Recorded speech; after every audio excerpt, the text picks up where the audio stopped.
በዚህ ዓለም ላይ ዳርክ ሳይኮሎጂን የሚጠቀሙ በጣም አደገኛና ሰዎችን በቀላሉ የሚቆጣጠሩ በዚህም የተካኑ አታላዮች፣ ጮክ ብለው የሚናገሩ አሊያም ስሜታቸውን የሚያንጸባርቁ ግልፍተኞች የሚባሉት አይደሉም። በቁጣ የሚፈነዱ፣ የሚያስፈራሩ፣ በጓደኞቹ ፊት የሚሰድቡ ሰዎችም አይደሉም። እንደነዚህ ያሉ ስሜታቸውን የሚያንጸባርቁ ሰዎችን ማወቅ እጅግ በጣም ቀላል ነው። ከነሱ መለየትና መተውም እንዲሁ። እኔ ግን እያወራሁ ያለሁት ድብቅና ዳርክ ሳይኮሎጂን በመጠቀም የሚዘውሩህን አደገኛና የማይታወቁትን አታላዮቹን ነው። እንደነዚህ አይነት ሰዎች ጸጥ ያሉና የተረጋጉ ናቸው። ምክንያታዊ የሚመስሉም ናቸው።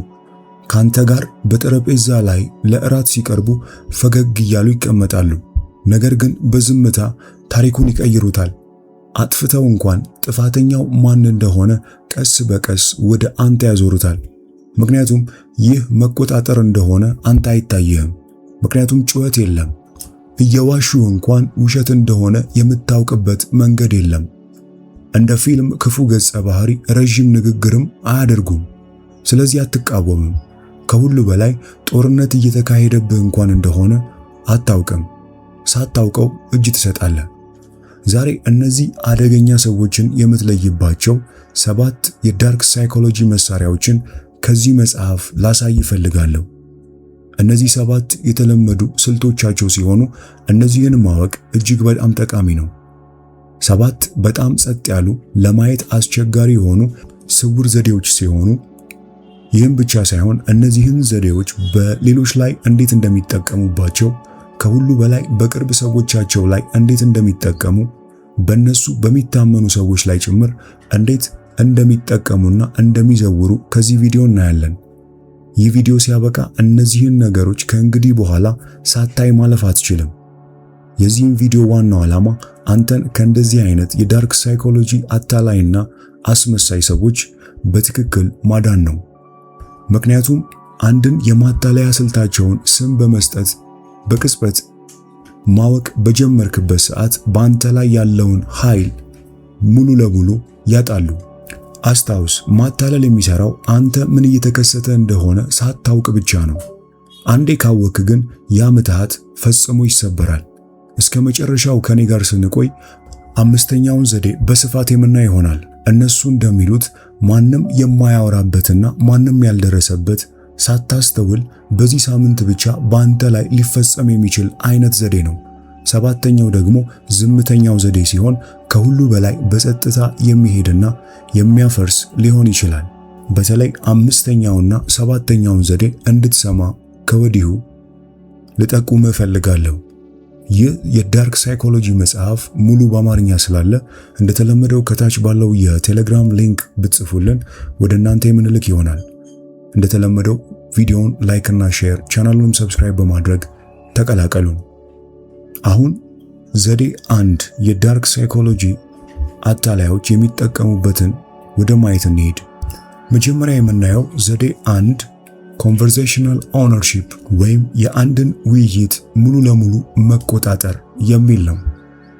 ይህን በዚህ ምሳሌ እንጀምር እንበልና ጓደኛ ከምሽቱ 4 ሰዓት ወደ ቤት እንደሚመጣ ነግሮህ አንተም ጠብቀው ተቀምጠሃል። አሁን ግን ከሌሊቱ 8 ሰዓት ሆኗል። አንድም ስልክ አልደወለም፣ አንድም መልእክት አልጻፈልህም። በማግስቱ ስታገኘው ማንኛውም ሰው ሊጠይቀው የሚችለውን በጣም ምክንያታዊ ጥያቄ ትጠይቀዋለህ። ትናንት ለምን አልመጣህም? የት ነበርክ? ጤናማና መደበኛ ምላሽ ምን ሊሆን ይችላል? ትክክለኛው ምላሽ መሆን ያለበት ይቅርታ ጠይቆ ማብራሪያና ኃላፊነቱን መውሰድ ነበር። ነገር ግን የተካነ አታላይ ከሆነ ከዚህ የበለጠ ብልጥ ነገር ሊያደርግ ይችላል። ጥያቄህን በ4 ቃላት ይመልስልሃል። ይቅርታ ስራ ተራዘመብኝ ይልሃል። ከዚያም ወዲያውኑ ውይይቱን ወደ ሌላ አቅጣጫ ይቀይረዋል። እንዲህ በማለት ይመልስልሃል። ለምን ሁልጊዜ ስለኔ የከፋውን ነገር ትገምታለህ? 5 ደቂቃ ብዘገይ ሁልጊዜ እንደ መርማሪ መጠየቅ ምን ያህል እንደሚያደክም ታውቃለህ? ሲል መልሶ ወደ አንተ ያዞረዋል። እዚህ ጋር ምን እየተፈጠረ እንደሆነ ትኩረት መስጠት አለብህ። በ15 ሰከንድ ውስጥ የውይይቱን ርዕስ በጸጥታ እየቀየረው ነው። መጀመሪያ እሱ ለምን እንዳልመጣ እየጠየቅከው ነበር። መጨረሻ ላይ ግን የራስህን ባህሪ እየተከላከልክ ራስህን ታገኘዋለህ። እሱ አልዋሸህም፣ አልጮኸብህም፣ ምንም አልተጣላህም። ያረገው አንድ ነገር ብቻ ነው። የውይይቱን አቅጣጫ ሙሉ ለሙሉ ቀየረውና ተቆጣጠረው። አንተም ተከተልከው፣ ምን እንደተፈጠረ ሳታቅ። ምክንያቱም የሰው አእምሮ የተጣለለትን ሐሳብ ተከትሎ እንዲሄድ ተደርጎ ተፈጥሯልና። ይህ የመጀመሪያው የዳርክ ሳይኮሎጂ ዘዴ የውይይት ቁጥጥር ወይም ኮንቨርሴሽናል ኦውነርሺፕ ይሉታል። ይህም አታላዮች በብዛት ከሚጠቀሙባቸው መሳሪያዎች አንዱ ነው። ምክንያቱም በዚያው ቅጽበት ለመለየት እጅግ በጣም አስቸጋሪ ስለሆነ ነው። አንተም እንደ ጥቃት አይሰማህም፣ እንደ መደበኛ ውይይት ብቻ ይመስልሃል። ነገር ግን በኋላ ላይ ወደ ኋላ ተመልሰ ውይይቱን እንደገና ስታስብ አንድ ግልጽ ስርዓት ታያለህ። አንተ ቀጥተኛ ጥያቄ ትጠይቀዋለህ፣ ነገር ግን በሆነ መንገድ መጨረሻ ላይ ፍርድ ቤት ውስጥ የቆመው ሰው አንተ ሆነ ትገኛለህ። ይህን በብልሃት የሚያደርግ አታላይ ባህሪውን ፈጽሞ መከላከል አያስፈልገውም። ምክንያቱም ጉልበትህን በሙሉ የራስ ባህሪን ለመከላከል እንድታጠፋ አስቀድሞ አስለምዶሃል። ይህ ለወራት ለዓመታት ሲቀጥል አደገኛ ውጤት ያመጣል። ቀጥተኛ ጥያቄዎችን መጠየቅ አንተም ትተዋለህ። ምክንያቱም አንድ ክፍል ውስጥ ጥያቄ መጠየቅ ማለት እኔ ተከሳሽ እሆናለሁ ብሎ ወደ ማመን አእምሮ ይሄዳል። ይህ በአጋጣሚ የሚፈጠር አይደለም። ይህ የዚህ ዘዴ ዋና ዓላማ ነው። በዚያው ቅጽበት አንተ እንዴት ማወቅ ትችላለህ? አንድ ሰው ውይይቱን ወደ አንተ ሲያዞር እንዴት ማወቅ ይቻላል? ውጥረት ባለበት ውይይት መካከል ከ3 ደቂቃ በኋላ ራስህን ይህን ጥያቄ ጠይቅ። ቆም በልና አሁን በእርግጥ የማንን ባህሪ ነው እየተናገርኩ ያለሁት በማለት ራስህን ፈትሽ። መልሱ በጸጥታ ከሱ ወደ አንተ ከተቀየረና እንዴት እንደተቀየረ ማስታወስ ካልቻልክ በዚያው ቅጽበት የውይይት ቁጥጥር ወይም ኮንቨርሴሽናል ኦውነርሺፕ የተባለውን የማታለያ ዘዴ እያየ ሊሆን ይችላልና ልብ ማለት እንዲሁም ቆም ማለት አለብህ። ይህ ብቻ ግን በቂ አይደለም። ሁለተኛውን ዘዴ ማወቅ አለብህ። ከዚህ መጽሐፍ የምናየው ሁለተኛው ዘዴ በስልት የተዘጋጀ ተጋላጭነት ወይም ስትራቴጂክ ቨልነራቢሊቲ የሚባለው ነው። እንደ እውነቱ ከሆነ ይህ ዘዴ ለመናገር ትንሽ የማይመች ነው። ምክንያቱም በውጫዊ እይታ ከማታለል ተቃራኒ የሆነ ነገር ይመስላል። እንደ ቅርበት ይታያል፣ እንደ እምነትም ይመስላል። እንደ አንድ ሰው በመጨረሻ ልቡ ላንተ እየተከፈተ ያለህም ሊመስል ይችላል። እንዴት እንደሚሰራ እስኪ እንመልከት። አሁንም አንተና ጓደኛህን እንደ ምሳሌ በመውሰድ ይህንን ሐሳብ የበለጠ እንረዳው እንበልና አንተና እሱ በክርክር ውስጥ ናችሁ። አንተ የጎዳህን ነገር አንስተ እያወራኸው ነው። ምናልባት የገባውን ቃል አልጠበቀም፣ ምናልባት የሚያቆስል ቃል ተናግሮሃል እና በክርክርና በውይይቱ ከፍተኛ ውጥረት በደረሰበት ቅጽበት ድንገት ሁሉም ነገር ይቀየራል። ድምፁ ይንቀጠቀጣል፣ አይኖቹ በእንባ ይሞላሉ። ከዚያም ጓደኛክ እንዲህ ይልሃል፣ አንተ አትረዳኝም፣ አባቴም ልክ እንዳንተ ነበር የሚያናግረኝ። ዳግመኛ ማንም ሰው እንዲህ ትንሽ እንደሆንኩ እንዲሰማኝ እንዲያደርገኝ ፈጽሞ አልፈቅድም ብዬ ለራሴ ቃል ገብቼ ነበር በማለት ማልቀሱን ይጀምራል። በዚያ ቅጽበት ውስጥህ ያለው ቁጣ ሙሉ በሙሉ ይለሰልሳል። ከጥቂት ሰከንዶች በፊት አንተ ራስህ እንደተጎዳ እንደበደለህና እንዳዘንክበት እያወራኸው ነበር። ይህም ትክክለኛ፣ ተገቢ፣ አስፈላጊ የነበረው ጉዳይ አሁን ያንን ጉዳይ አንስተ ለማውራት መፈለግ ጭካኔ እንደሆነ ይመስልሃል። ስለዚህ በዚህ ቅጽበት ለራስህ እንዲህ ብለህ ትነግረዋለህ፣ ጓደኛዬ እየተሰቃየ ነው። ይህ ግፊት የማደርግበት ጊዜ አይደለም፣ ወይም የበደለኝን ጉዳይ አንስቼ የማወራበት ጊዜው አይደለም። ዝም ብዬ ብተወው ይሻላል። ይህም በትክክል እሱ እንዲደርስበት የፈለገው ውጤት ነውና ታደርገዋለህ። ግልጽ ላድርገው፣ ይህ እውነተኛ ተጋላጭነት የሚባለው ነው። እውነተኛ ህመምም ነው። አብዛኞቹ ሰዎች የሚያሰቃያቸው ታሪክ ሲያካፍሉ ሊያታልሉህ አይፈልጉም። በቀላሉ አንድ ውድና ተጋላጭ ነገር በአደራ እየሰጡ ነው። ይህንንም በርህራሄ መቀበል እንዳለብህ ይሰማሃል። ነገር ግን አስታውስ፣ ይህ የዳርክ ሳይኮሎጂ በስልት የተዘጋጀ ተጋላጭነት ወይም ስትራቴጂክ ቨልነራቢሊቲ ያልኩት ነው። ልዩነቱ በሁለቱ ነገሮች ውስጥ ያለ ነው። አንደኛው ጊዜ ሲሆን ሁለተኛው ዓላማ ነው። ይህ ነገር ቅርበትን ለመፍጠር ወይም እምነትን ለማጠንከር አይደለም። ኃላፊነት ሊጠየቅበት በሚቀርብበት ትክክለኛ ቅጽበት ላይ ለማምለጥ የሚያደርጉት መንገድ ነው። ዓላማውም ግንኙነቱን ማጠንከርም አይደለም፣ ኃላፊነትን ማስቀረት ነው። ራስህን ይህን ጥያቄ ጠይቅ። ይህ ተጋላጭነት ምንም ችግር በሌለበት በተረጋጋ ጊዜ በዘፈቀደ ላየው እችላለሁ ወይስ ኃላፊነት ሊወስድ ከሚገባበት 15 ሰከንዶች በፊት ነው እየሆነ ያለው? እውነተኛ ቅርበት ፍጹም የሆነ ጊዜ አይመርጥም። በበደለ ጊዜ በደሉን አምኖ ይቅርታ መጠየቅ፣ ኃላፊነት መውሰድ ሲገባው ያንን በደል ግን በመከርበት አንተ ኃላፊነት በመውሰድ እሱ ላጠፋው ጥፋት መስዋዕት እንድትሆን ያደርግሃል። ይህ በስልት የተዘጋጀ ተጋላጭነት ግን ሁል ጊዜ ፍጹም ጊዜን ይመርጣል። አንተም እንደዛ ሲያዝንና ሲንቀጠቀጥ የተጎዳ እንደሆነ ሲሰማ አይተህ አዝነህለት ጉዳዩን ላለማንሳት ትተዋለህ። እሱ የበለጠ ጓደኛሞች እንድትሆኑ ግንኙነታችሁ እንዲጠብቅና እምነት ለመፍጠር አይደለም እንደዛ የሚያደርገው። ከኃላፊነት ለመሸሽና ጉዳዩን ለማዳፈን በምትኩ አንተ ርህራሄና ሐዘኔታን እንድታሳየው ነው። አንድ ነገር እዚህ ጋር ልብ ማለት የሚኖርብህ ይህ ከሁሉም ለመከላከል አስቸጋሪ ከሆኑ የዳርክ ሳይኮሎጂ የማታለያ ዘዴዎች አንዱ ነው። ምክንያቱም በህመም ውስጥ ያለ የሚመስልን ሰው መቃወም እጅግ ጨካኝ እንደሆንክ አድርጎ እንዲሰማ ያደርጋል። ይህም በዚህ ዘዴ በብልህነት የሚጠቀሙ አታላዮች ለዓመታት ማንም ሳይጋፈጣቸው እንዲቀጥሉ የሚያስችላቸው ምክንያት ነው። ዘዴው ተጋላጭነቱ መሆኑ አይደለም።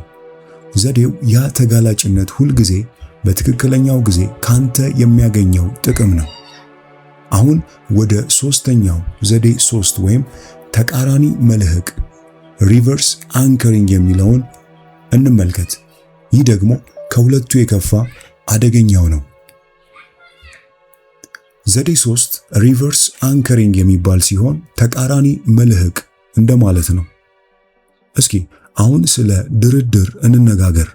ምክንያቱም ማታለል ስሜትን ብቻ መጠቀም አይደለም፣ በጥንቃቄ የተቀየሰ ስልትም ነው። ይህ ሪቨርስ አንከሪንግ ወይም ተቃራኒ መልህቅ በስነ ልቦና የተመሰረተ የድርድር ዘዴ ነው። አንዴ ካወቅከው በኋላ በየቦታው ማየት ትጀምራለህ። በግንኙነት ውስጥ፣ በስራ ቦታ፣ በቤተሰብ ውስጥ እንኳን ሳይቀር ልታየው ትችላለህ። እንዴት ነው የሚሰራው? እንዴት እንደሚሰራ እንመልከት። አንድ ሰው ከመጀመሪያው እጅግ የተጋነነ ምክንያታዊ ያልሆነ ጥያቄን ያቀርባል። ለምሳሌ አንድ ሰው ስራህን ለቀህ ለኔ ስትል ወደ ሌላ ሀገር ተዛወር ቢልህ በእርግጥ አንተ ምላሽ አይሆንም የሚል ነው። ማንኛውም ሰው እንደዚያ ይላል። በመቀጠል ግን ትንሽ ጥያቄውን ያለሰልሰውና እንደዚህ ይልሃል፣ እሺ ወደ ሌላ ሀገር መዛወሩን ተወውና ግን ቢያንስ ቅዳሜና እሁድ አብረን ብዙ ጊዜ እንድናሳልፍ የሥራ ሰዓትን ትንሽ መቀነስስ ትችላለህ? ጊዜ ልትሰጠኝ ትፈልጋለህ? አሁን ይህንን አስተውል። ሀገር አቋርጦ ከመዛወር ጋር ሲነጻጸር ይህ ሁለተኛው ጥያቄ ማለትም ቅዳሜና እሁድ ከኔ ጋር ታሳልፋለህ የሚለው በጣም ምክንያታዊ ይመስላል። እንዲያውም እንደምትችል ወዲያው ልትስማማ ትችላለህ። ከዚያም ብዙ ሳታቅማማ ሳታስብበት እሺ ለማለት ትቃረባለህ። ምናልባት ይህ ሁለተኛው ጥያቄ መጀመሪያ ላይ ጠይቆ ቢሆን ማለትም ስራህን ለቀ ለኔ ስትል ወደ ሌላ ሀገር ትሄዳለህ ከሚለው በፊት ጠይቆ ቢሆን እምቢ የምትለው ነበር። አስቀድሞ ግን ሀገር እንድትቀይርለት ጠየቀ። በመቀጠል ቅዳሜና እሁድን አብረኸው እንድታሳልፍ ጠየቀ። ከመጀመሪያው ይልቅ ይህ አነስ ስለሚል ፈጥነ እሺ እንድትለው ነው። ዳርክ ሳይኮሎጂው የሚሰራው እዚህ ጋር ነው። የመጀመሪያው ጥያቄ የእውነተኛው ዓላማ አልነበረም። ከመጀመሪያውም ጀምሮ እቅዱ ይህ ነበር። እጅግ የተጋነነው የመጀመሪያው ጥያቄ ተቀባይነት እንዲያገኝ አልቀረበም። የቀረበውና ዋናው ሁለተኛው ጥያቄ ነው። ትንሽና ምክንያታዊ እንዲመስል ለማድረግ ብቻ ነበር የመጀመሪያውን የተጠቀመው። ይህ በስነ ልቦና አንከሪንግ ወይም መልህቅ መጣል ተብሎ የሚታወቅ ሲሆን በደንብ የተጠና መርህ ነው። የዳርክ ሳይኮሎጂና አታላዮች ግን በተቃራኒው መንገድ ይጠቀሙታል። መጀመሪያ እጅግ ከፍ ያለ ወይም እጅግ የተጋነነ ጥያቄ ወይም ውለታን ያቀርባሉ። ከዚያም በእውነት የፈለጉትን ጥያቄ በቀላሉ ያሳካሉ። አንተም ጫና እንደተደረገባ አይሰማህም። በተቃራኒው ጥሩ እስማማለሁ በማለት ስምምነት እንዳገኘ ታስባለህ። ይህን ዘዴ በጣም ኃይለኛ የሚያደርገው ምክንያት ነው። እዚህ ጋር ግን አንተ ያላወቅከውና በጣም የሚያሳዝነው ነገር አንተ አሸነፍኩ ብለህ የምታስበው ድርድር ከመጀመሪያውም ጀምሮ የተሳተፍክበት ድርድር አልነበረም። ግን አሁን ዋናው ጥያቄ ይህንን ዘዴ እንዴት ታውቀዋለህ? እንዴትስ መለየት ትችላለህ? ሁለት ተከታታይ ጥያቄዎች ሲቀርቡልህ ወዲያው ንቁ መሆን አለብህ። አንድ ሰው መጀመሪያ እጅግ የማይረባ ጥያቄ ከጠየቀ ከዚያም በጥቂት ደቂቃዎች ውስጥ እሺ እንግዲያው መካከለኛ መንገድ እንውሰድ ብሎ ሌላ ጥያቄ ካቀረበ ወዲያውኑ አትስማማ። ራስህን ይህን ጥያቄ ጠይቅ። ይህ ሁለተኛው ጥያቄ ብቻውን ቀርቦ ቢሆን ያለ መጀመሪያው የተጋነነ ጥያቄ አዎ ወይም እሺ እል ነበር ብለህ ራስህን መጠየቅ አለብህ። እውነተኛው መልስ አይሆንም ከሆነ እንግዲያውስ በተግባር ሪቨርስ አንከሪንግ ወይም ተቃራኒ መልህቅ የተባለውን የዳርክ ሳይኮሎጂ የማታለያ ዘዴ ባጭሩ አግኝተዋል ማለት ነው። ይህ ብቻ ግን በቂ አይደለም። ዘዴ 4 ከሁሉ የከፋው ሆን ተብሎ የተሳሳተ ትርጓሜ መስጠት ወይም ኢንቴንሽናል ሚስ ኢንተርፕሪቴሽን የሚለውን ስውር ዘዴ ማወቅ ይኖርብሃል። አሁን የምናየው ዘዴ 4ን ይሆናል። ዘዴ 4 ሆን ተብሎ የተሳሳተ ትርጓሜ መስጠት ወይም ኢንቴንሽናል ሚስ ኢንተርፕሪቴሽን የሚባለው ነው። ይህ ዘዴ በጣም ስውር ነው፣ ምክንያቱም የሚታየው እንደ ቀላል አለመግባባት ነው። እንደ አጋጣሚ የተፈጠረ ግራ መጋባትም ይመስላል። ግን አጋጣሚ አይደለም። አንተ ቀላልና ግልጽ የሆነ ነገር ትናገራለህ እንበልና ለምሳሌ በዚህ ሳምንት መጨረሻ ትንሽ ጊዜ ለራሴ እፈልጋለሁ በማለት ትናገራለህ። ጤናማና ምክንያታዊ ሰው ይህንን በትክክል እንደተባለው ይረዳዋል። አንተ ያልከው ትንሽ እረፍትና የግል ጊዜ እፈልጋለሁ ነው። ነገር ግን ይህንን ዘዴ የሚጠቀም አታላይ ፈጽሞ የተለየ ነገር ይሰማል፣ ወይም በእርግጥ የተለየ ነገር የሰማ ለመምሰል ይመርጣል። እንዲህ በማለት አዎ እንግዲያውስ እንደ ሁሉም ሰው አንተም ልትተወኝ ነው? ሁሉም ሰው እንደተወኝ አንተም ትተኸኝ ልትሄድ ነው? አሁን የተፈጠረውን አስተውል። አንተ ቀላል ምክንያታዊና ምንም ውጥረት የሌለበት ነገር ተናግረሃል። በጥቂት ሰከንዶች ውስጥ ግን ራስህን እያስረዳ ራስህን ታገኘዋለህ። በተቃራኒው ይህንን አታላይ እያጽናናኸው እያረጋጋኸው ራስህን ታገኘዋለህ እና ፈጽሞ ባላልከው ነገር ምክንያት ቃልህን እየመለስክ ትገኛለህ። በዚህ ሁኔታ ውስጥ አሁን አንተ ያለኸው በማብራራት ሁኔታ ውስጥ እሱ ከቶሃል ማለት ነው። ይህ ደግሞ እጅግ ያደክማል። ምክንያቱም ከእንግዲህ በኋላ የምትዋጋው ለራስህ ፍላጎት አይደለም፣ በትክክል እንድትረዳ ለማድረግ ነው የምትዋጋው። ወይም እሱ በትክክል ማለት የፈለግከውን እንድትረዳ ለማድረግ የሌለ ያለ አቅምን ሁሉ ተጠቅመ ታባክናለህ። ግን የሚያሳዝነው ይህ ጦርነት መጨረሻ የለውም። አንድ የተጣመመ ትርጓሜ አብራርተህ ስትጨርስ ሌላ የተጣመመ ትርጓሜ ይጠብቅሃል። ይህ ዘዴ እጅግ ኃይለኛ የሆነው ለምንድን ነው? ምክንያቱ ግልጽ ነው። ያንተን ቅንነት ይጠቀማል። አንተ በእውነት አልገባውም ብለህ ታስባለህ። ስለዚህ የበለጠ ግልጽ ለመሆን አፈር ድሜ ትበላለህ። ነገር ግን የተፈጠረው ችግር የመረዳት እጥረት አልነበረም፣ ሆን ተብሎ የተደረገ ምርጫ ነው። ምክንያቱም ከተናገርከው ነገር ውስጥ በጣም መጥፎውን ትርጓሜ መውሰድ ለራሱ በሚመች የራሱንም ሞራል ከፍ በሚያደርግ ቦታ እንዲያስቀምጠው ራሱን አድርጓል። አንተንም እንደገና በመከላከል ቦታ ላይ ያቆመሃል። ራስህን ይህንን ጥያቄ በመጠየቅ ከእንዲህ አይነት ወጥመድ ማምለጥ ትችላለህ። ይህ ሰው የምትናገረውን መደበኛና ምክንያታዊ ነገር ሁል ጊዜ በጣም አሉታዊ፣ በጣም ከሳሽ በሆነ መንገድ ይተረጉመዋል። እና ይህንን የሚያደርገው በተለይ እሱ ኃላፊነት መውሰድ በሚገባው ጊዜ ነው ወይስ አንተ የምትፈልገውን ነገር ልታገኝ በምትችልበት ጊዜ ነው? የምትናገረው ቃል ሁል ጊዜ እሱን ብቻ በሚጠቅም መንገድ የተሳሳተ ትርጓሜ የሚያገኝ ከሆነ ያ ግራ መጋባት አይደለም፣ ያ የታቀደ የዳርክ ሳይኮሎጂ ወጥመድና ስልት ነውና ንቃበት።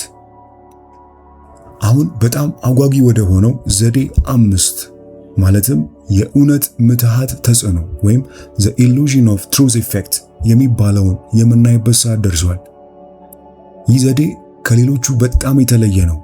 ምክንያቱም ይህ በእውነት የውይይት ማታለያ አይደለም፣ ይልቁንም የሰውን አእምሮ የሚጠቀም የስነ ልቦና ዘዴ ነው። እናም በጣም ጥቂት ሰዎች ስለሚያወሩት ይህንን በጥንቃቄ ማዳመጥ ይኖርብሃል። በስነ ልቦና ዘርፍ በደንብ የተጠና አንድ የአእምሮ ዝንባሌ አለ።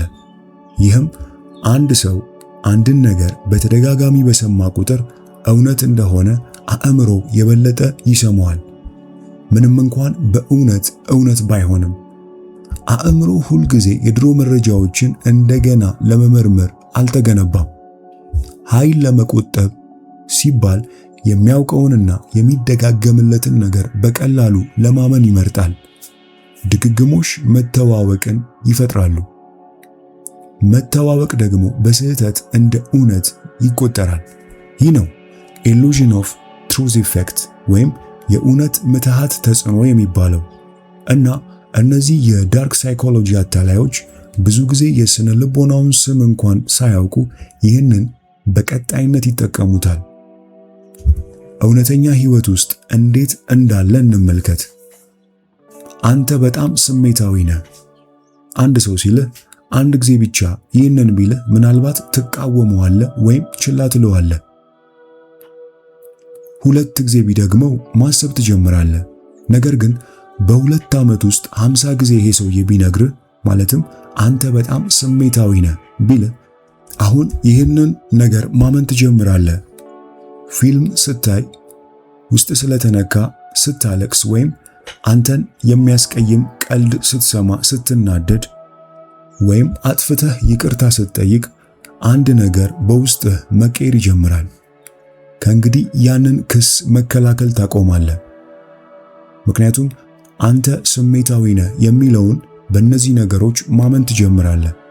በዝምታ ሆነ ምናልባት ይህ ስለ እኔ እውነት ሊሆን ይችላል ብለህ ማመን ትጀምራለህ።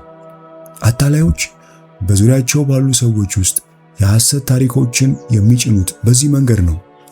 በአንድ ትልቅ ውሸት አይደለም፣ ነገር ግን ተመሳሳይ ክስ በቀስታ በተደጋጋሚ በማቅረብ ነው።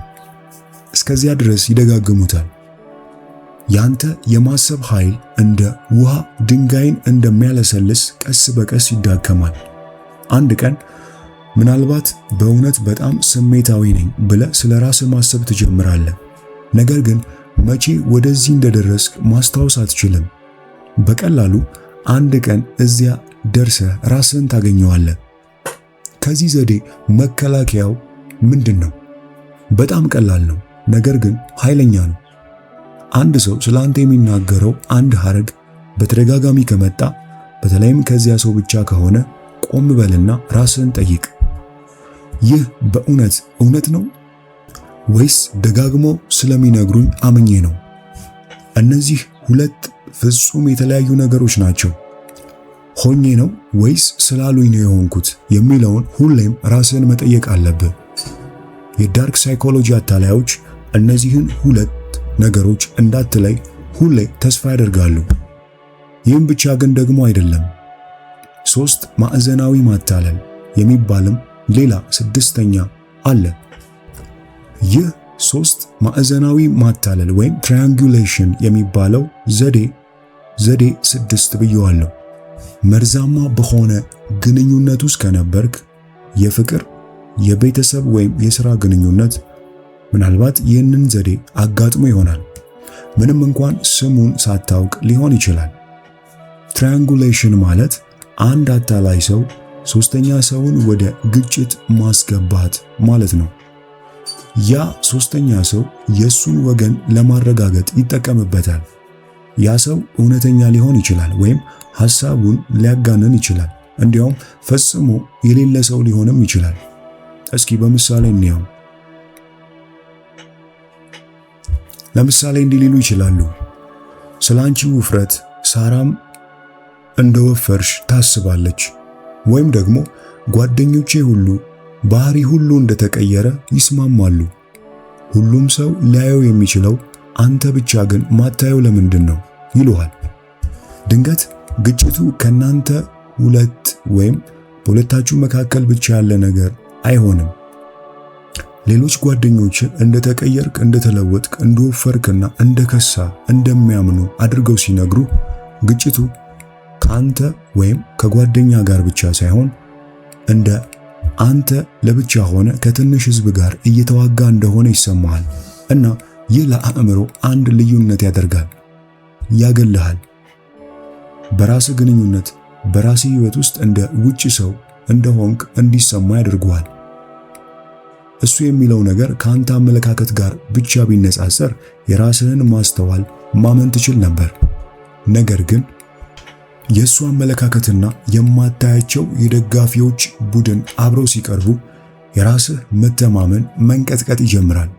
ምናልባት ችግሩ እኔ ነኝ፣ ምናልባት ሁሉም ሰው እኔ የማላየውን ነገር ያያል ብለህ ማሰብና ራስህን መጠየቅ ትጀምራለህ። ይህ የሶስት ማዕዘናዊ ማታለል በጣም አደገኛ የሚያደርገው ነገር ይህ ነው። አብዛኛውን ጊዜ እንትናም ስላንተ እንደዚህ ታስባለች፣ አብዛኛውን ጊዜ ሁሉም ሰው ስላንተ እንዲያስባል ተብሎ የተጠቀሰው ነገር በእውነት እንደተባለ ለማረጋገጥ አትችልም። ሶስተኛው ሰው እውነተኛ የመረጃ ምንጭ ሳይሆን እንደ የክርክር መሳሪያ ተደርጎ ይጠቀሙታል እና በተለይ ለማረጋገጥ እንዳትችል በሚያደርግ መንገድ ይቀርባል። ስለዚህ የሚቀርብልህ አንድ ስሜት ብቻ ነው፣ እንደተከበብክ፣ እንደተሸነፍክ፣ እንደ ብቻህን እንደሆንክ። ምንም እንኳን ይረዳኛል፣ እግባባዋለሁ ብለህ ከምታስበው በጣም ቅርብ ከሆነ ሰው ጋር በአንድ ክፍል ውስጥ ብትሆንም እንኳን ተከባሃል፣ ተሸንፈሃል፣ ብቻህን እንደቀረህ እንዲሰማ ያደርጉሃል። አንድ ቀን እንዲህ ያለ ግልጽ ያልሆነ ነገር ካጋጠመ ቆም በልና ጊዜ ውሰድ። ሁሉም ሰው በዚህ ጉዳይ ይስማማል ስላንተ ሲባል ስትሰማ፣ ወይም እንዲያውም እንዲህ ያለ ሰው ስላንተ እንዲያስባል ብሎ አንድ ሰው ወደ አንተ ከመጣ ወዲያውኑ እውነት አድርጋ አትቀበለው። ቆም ብለህ በቀጥታ ጠይቅ፣ በትክክል ምን እያለ ነው እና እሱ ራሱ መስማት የሚፈልገው ምንድን ነው? እሱ ከጠቀሳቸው ሰዎች መስማት እችላለሁ ብለህ አጣራ። የሶስት ማዕዘናዊ ማታለልን የሚጠቀሙ ሰዎች ብዙ ጊዜ ጥሩ መልስ አይኖራቸውም። ምክንያቱም ሶስተኛው ሰው በእውነት ዋናውን ነገር ወይም ያ ሶስተኛ ሰው ምናልባት እንደዛ አላለም ወይ እንደዛ አስብም። ዋናው ዓላማ አንተን ማግለል ስለሆነ ሶስተኛውን ሰው እንደ መጠቀሚያ ያየዋል። አሁን ወደ መጨረሻውና ሰባተኛው ማለትም ስሜታዊ መዘጋት ኢሞሽናል ታይም አውት የሚባለውን ከፍተኛውን የዳርክ ሳይኮሎጂ ቁልፍ እናያለን። ይህንን የመጨረሻው ዘዴ ላይ ለማስቀመጥ የፈለኩት ምክንያት በዚህ ዝርዝር ውስጥ በጸጥታ በጣም አጥፊ ሊሆን የሚችለው ይህ ስለሆነ ነው እና ከሁሉም በላይ ምንም ቃል አያስፈልገውም። ሁኔታው ይጨንቃል፣ አለመግባባት ይፈጥራል እና እሱ ወደ ውይይት ከመግባት ይልቅ ከመከራከር፣ ከማብራራት፣ ራሱን ከመከላከል እንዲያውም ከመጮህ በቀላሉ ዝም ይላል። ግን ይህ ተራ ዝምታ አይደለም። የድምፅ መቀነስ ብቻ አይደለም፣ በስሜት መጥፋት ነው። ለመልእክትህ ምላሽ አይሰጥህም። ፊቱ ላይ ምንም ስሜት አታይም። በክፍሉ ውስጥ ሙቀት የለም። ምንም እንኳን ከሱ 3 እርምጃ ርቀት ብቻ ብትቆምም እንደምታውቀው ሰው ከክፍሉ ወጥቶ እንደሄደ ነገር ግን የሰውነቱ ቅርፊት ብቻ እንደቀረ ይሰማሃል። ይህ ዝምታ ዝም ብሎ ዝምታ ወይም ተራ ዝምታ ብቻ አይደለም። ይህ የኃይል መጫወቻ ሊሆን ይችላል። አንዳንድ ጊዜ ሰውየው ይህንን ሆን ብሎ ሊያደርገው ይችላል። አንዳንድ ጊዜም ሳያውቀው ሊያደርገው ይችላል። ምክንያቱም በስነ ልቦና ላይ የሚያመጣው ተጽዕኖ እጅግ በጣም ከፍተኛ ነው። ሰዎች ለግንኙነት ተፈጥረዋል። ያ ግንኙነት በድንገት ሲጠፋ ደግሞ እጅግ ይረበሻሉ። ስለዚህ ያ ሙቀት በጠፋ ቅጽበት በውስጥህ መጠየቅ ትጀምራለህ። ምን አድርጌ ነው? የሆነ ስህተት ተናግሬ ይሆን? ይህ እንዲያበቃ ብቻ ይቅርታ ልጠይቀው? ለምን በዝምታ ይቀጣኛል? ብቻ ማትጠይቀው ነገር የለም። ብዙ ጊዜም ይቅርታ ፈጥነህ ትጠይቃለህ። ነገር ግን በእውነት ስህተተኛ ስለሆንክ አይደለም። ዝምታው ራሱ መቋቋም ስላልቻልከው ነው። እሱ በክርክሩ እንድትሸነፍ አላደረገም። አንተ ራስህን አሸንፈ ተገዝተሃል። በራስህ አእምሮ ውስጥ ብቻህን ትከራከራለህ። እሱ ግን ምንም አላለህም። የዚህ ዘዴ ብልህነትና ጭካኔ እዚህ ላይ ነው። ሊቃወም የምትችለው አንድም ክስ አያቀርብልህም። ምክንያቱም ምንም አይልህም። ዝምታው ሁሉንም ሥራ ይሰራል። አንተም ያንን ዝምታ በራስህ ጥፋተኝነት ትሞላዋለህ። ነገር ግን አንድ ልዩነት ማስታወስ አለብህ። ራስህን ለማረጋጋት ትንሽ ጊዜ መውሰድ ጤናማ ነው። ለምሳሌ አሁን ትንሽ ልረጋጋ፣ 20 ደቂቃ እፈልጋለሁ፣ ከዚያ በኋላ በሰላም እንነጋገራለን በለው። ይህ ጤናማ ነው። ከስሜታዊ መዘጋት ግን ፈጽሞ የተለየ ነው። ልዩነቱ በዓላማና በተደጋጋሚነት ውስጥ ነው። ጤናማ የግል ጊዜ መውሰድ ለምን እንደምትፈልገው ወይም ያንን ጊዜ ለምን እንደፈለግከው ግልጽ ነው። ውይይቱን ለመቀጠል መመለስህም እንዲሁ። ነገር ግን እንደ ማታለያ የሚጠቀሙበት ስሜታዊ መዘጋት ምክንያት ሳይነግሩ የጊዜ ገደብ ሳይኖረው በዝምታ ይቀጥላል። በመጨረሻም ማን ስህተተኛ እንደሆነ ሳይታወቅ አንተ መጀመሪያ ይቅርታ እንድትጠይቅ ያደርጉሃል። ያ ነው ልዩነቱ። ዝም ብሎ ዝም ማለት ምንም ችግር የለውም። ነገር ግን ይህንን ዘዴ የሚጠቀሙ ሰዎችና አታላዮች ጥፋቱ የነሱ ቢሆን እንኳን አንተ ይቅርታ እንድታባብላቸው በዝምታቸውና በዛ መንገድ ይቀጡሃል። ልዩነቱን ልብ ማለት ይኖርብሃል። አሁን የዚህን መጽሐፍ ቅምሻ ማጠቃለያ ላይ ደርሰናል። 7ቱንም የዳርክ ሳይኮሎጂ ዘዴዎች ሁሉንም አንድ ላይ ለማስቀመጥ ያህል እነዚህን 7 ዘዴዎች አንድ የሚያደርጋቸው ነገር አለ። ከዚህ ቪዲዮ ልትወስዱ የሚገባው በጣም አስፈላጊው መልእክትም ይሄ ነው። ከልጅነታችን ጀምሮ እንድንርቅ እንዳንቀርባቸው የሚነገረን ስለሚጮሁ ሰዎች፣ ስለሚያስፈራሩ፣ ስለ ግልጽ ስለሚዋሹ ሰዎች ነው። ነገር ግን የውይይት ቁጥጥርን ስለሚያደርጉ፣ በስልት የተዘጋጀ ተጋላጭነትን ስለሚያሳዩ፣ ተቃራኒ መልህቅን ስለሚጠቀሙ፣ ሆን ተብሎ የተሳሳተ ትርጓሜን ለንግግርህ በመስጠት ወደ ወጥመድ የሚከቱ፣ የእውነት ምትሃትን ተጽዕኖ ባንተ ላይ ለመስራት የሚፈልጉና 3 ማዕዘናዊ ማታለል እንዲሁም የመጨረሻውን ስሜታዊ መዘጋት ማለትም በዝምታ ውስጥ ሆነው ጥፋተኛ እንደሆንክ እንዲሰማ የሚያደርጉን ሰዎች መጠንቀቅ ይኖርብሃል። ከነዚህ ውስጥ አንዱም ድምፅን ከፍ በማድረግ ላንተ አያሳዩህም። አንዱም ግልጽ ውሸት መናገር አያስፈልጋቸውም። ይህ በትክክል የሚሰሩበት መንገድ ነው። ይህ አደገኛ ወጥመዳቸው ነው። ይህ በወራት ወይም በዓመታት ውስጥ አንድ ሰው የራሱን እውነታ የሚከላከልበትን መንገድ በጸጥታ ሊቀይረው የሚችለው ምክንያት ነው። ምንም ትልቅና ግልጽ ክስተት ሳይኖር እንኳን እጁን ሊሰጥ ይችላል። እነዚህ ዘዴዎች ወይም ማታለሎች አይጮሁም፣ በቀስታ ግን ያንሾካሹካሉ እና ያ ሹክሹክታ ነው የበለጠ አደገኛ የሚያደርጋቸው። ምክንያቱም ከጮሁ ራስህን መጠበቅ ትችላለህ። ነገር ግን በላይኛው እይታ እንደ መደበኛ ውይይት፣ የልብህን መከፈት፣ ምክንያታዊ መስማማት ወይም ተራ ለመግባባት የሚመስል ነገር ላይ መከላከያ መገንባት በጣም ከባድ ነው። መልካሙ ዜና ይህ ቪዲዮ የተሰራበት ዋና ምክንያት ማታለል በአብዛኛው የሚሰራው ነገር በማይታይበት ጊዜ ብቻ ነው። አንዴ አንድን ዘዴ ወይም ስርዓት ስም በመስጠት ከለየ ካወቅከው ያ ስልት በአንተ ላይ ያለውን ኃይል አብዛኛውን ያጣል። ዛሬ በህይወት ያሉትን አታላዮች ሁሉ መጋፈጥ አያስፈልግህም። እነዚህን ዘዴዎች ያየህበትን ግንኙነት ሁሉ ዛሬውኑ ማቋረጥም አያስፈልግህም። ነገር ግን አንተም ማድረግ ያለብህ አንድ ነገር ነው። መመልከት ጀምር። በዚያው ቅጽበት ራስህን ጠይቅ። ቆይ ይህ እውነተኛ ለመግባባት ነው ወይስ የውይይት ቁጥጥር ነው?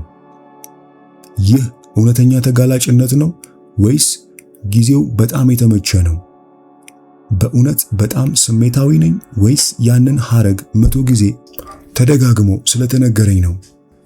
ያ አንድ ቀላል የመገንዘብ ተግባር ሁሉንም ነገር ይቀይራል። ምክንያቱም ማታለል የሚሰራው በጨለማ ውስጥ ብቻ ነው። ብርሃን ስታበራበት ለራስህ ብቻ ቢሆንም በራስህ አእምሮ ውስጥ ብቻ ቢሆንም ሁሉንም ነገር ይቀይራል። ምክንያቱም ከእንግዲህ በእነሱ ሕግ አትጫወትም።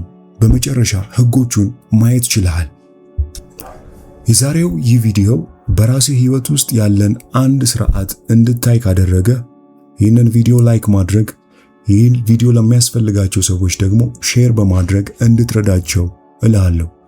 ምናልባት አሁን በአንድ ግንኙነት ውስጥ ሆነው ተጠምደው ሊሆን ይችላል። አንድ ነገር ችግር እንዳለው ይሰማኛል፣ ግን ለምን እንደሆነ ማብራራት አልችልም የሚሉ ሰዎች ካሉ ይህ ቪዲዮ ለነሱ ነው። እና እንደዚህ ያለ ጥልቅ የስነ ልቦና ይዘት የበለጠ ከፈለክ ይህንን ቻናል ሰብስክራይብ ማድረግ ግዴታ ነው። ንቁ ሁን፣ ጠንካራ ሆነ ቆይ እና በሚቀጥለው ጊዜ አንድ ሰው ከነዚህ 7 ዘዴዎች አንዱን ሲጠቀም ከመድረሱ በፊት ቀድመ ታየዋለህ። በሚቀጥለው ጊዜ እንዲና መሰል ህይወት ለዋጭ መጽሐፎችን ወደ እናንተ ይዘን እስክንመጣ ድረስ ቸርን ሰንብት። መጽሐፉን ሙሉውን የምትፈልጉ ብቻ ከታች ባለው የቴሌግራም ሊንክ አድራሻ ብትጽፉልን ወደ እናንተ የምንልክ ይሆናል።